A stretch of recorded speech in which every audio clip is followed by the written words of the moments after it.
But we did get the first professional like studio shot of the Von Erich movie that is coming out later this year, The Iron Claw.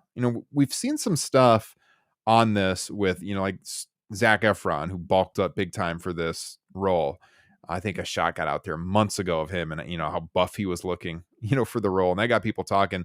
But we haven't seen an actual professional photograph of it quite yet until yesterday. And so I'm going to try to put this on the screen and we can talk a little bit about what we know of this movie coming out. And it's going to release in the holiday season. Looks like, I think December 22nd is the release date. So that was the shot we got, promotional shot of the Von Erich boys as played by the actors for the Iron Claw. Now, Dave Meltzer did have some notes in the Observer recently about this movie, and they were not positive.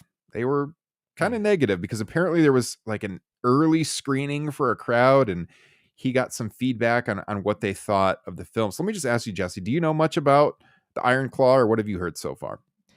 I've heard very little, and I'm curious too. I know MJF is playing Lance Von Erich, one of the cousins. Yes, and it's not clear if he even speaks in the movie, but he's in there, a little bit. His strong point of it all, too. I know, right? Ironic. Yeah. I was just gonna say, so like Dave said, based on the feedback he got from the early screening, that it was like a wrestling magazine version of the Von Erich story rather than like telling the full truth and diving into, the drug addiction, the pressures of fame, and like all of that leading to the tragedies. Dave made it sound like it's more played off in the movie, like more bad luck than anything, which would be unfortunate because you want to be truthful. This is Hollywood. They're going to change some things, and all biopics do that. But I can read some quotes here from the Observer. I've really been looking forward to seeing this, just being a fan of the Von Erichs. I'd like to, it's going to open up pro wrestling again to new people if they go out and see this. It's a difficult time to open a movie, though. December 22nd. I mean, usually there's some big blockbusters coming out around the holidays. And apparently Iron Claw is totally skipping all of the fall film festivals, which is usually that's when they show movies that they think have good chances at awards. So they're skipping all of that. It's going to come out. It is going to be theatrical nationwide. It's not like direct to streaming or anything like that. It's December 22nd. It's got big names in it. Said Zac Efron. He plays Kevin Von Erich in the film. And then Jeremy Allen White, who is the lead chef on The Bear. If you watch that, do you watch The Bear? Have you seen any of that? No, I haven't. Oh, it's phenomenal. Great show. Set in Chicago. I saw you make a mention of it. Yeah. Yeah, it's so good. Apparently, Jeremy Allen White gained like 40 pounds of muscle for this role as Kerry Von Erich. And he's in the film. So two pretty famous guys there playing, two of the most iconic Von Erich boys in the film. So I'm looking forward to seeing how they do. But here's what Dave said. Like basically the movie starts with Fritz and like black and white footage of him using the Iron Claw. And then they kind of fast forward to the late 70s. And you see you see Kevin, you see David, you see Kerry and Mike, all pretty young, at this point in time.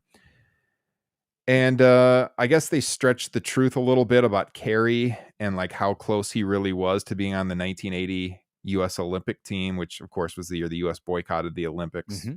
They talk about how he was going to be on the Olympic team, which he did set a discus record in high school for the entire state of Texas, which is a hell of a record to set. And he was in college and he was on the track team at the University of Houston. But like Dave goes on to say, he wasn't Olympic level. That's kind of stretching the truth a little bit. And then they talk about the Freebirds feud in the movie, as you would expect. They do mention cocaine and steroids, but basically they tell the story, about, they say Kevin's mad because David's being groomed for the world title.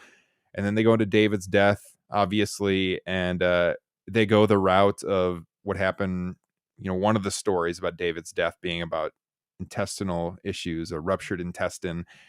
And apparently from the early screening reports, they don't really go into like the other theories about him, taking part in drugs and whatever happened out in Japan, potentially, allegedly. So some have been wondering when they've looked at this review of what was portrayed in these early screenings, if they're kind of just going off of, Kevin's memory a little bit, rather than the film writers and the director doing their own independent research. They're leaning heavily into just, Kevin's version of the events, because they get to the match with Flair after David's death. And apparently in the movie, let me pull up Dave's quote here again. They say that, Kevin wanted the match with Flair. And then they say that Kevin and Kerry had like a coin flip to determine if it's going to be Kerry or Kevin wrestling Ric Flair at Texas Stadium. And like, obviously that was going to be Kerry at that moment in time. Yeah. Like that was really the only way that made sense. But in the movie, they have like this coin flip and Kerry gets the match. But yeah, Kerry was a bigger star when they did that match. There's a note here in Dave's comments that the actor that plays Ric Flair in the movie, I'm not familiar with him. His name's Aaron Dean Eisenberg. Apparently he's very bad as Ric Flair. He cuts a Flair promo in the movie, and there was audible laughing in the theater because it wasn't very good, according to Dave's report he received here. So that's unfortunate. There's some like issues with the facts on what happens with Jerry Jarrett and the future of the company later on. It's a little more detailed after this, but overall, I guess, as Dave said, what he heard from this early test screening, and things can change. They could cut it differently. There's still time. But apparently it was kind of like a wrestling magazine version of the Von Erich story.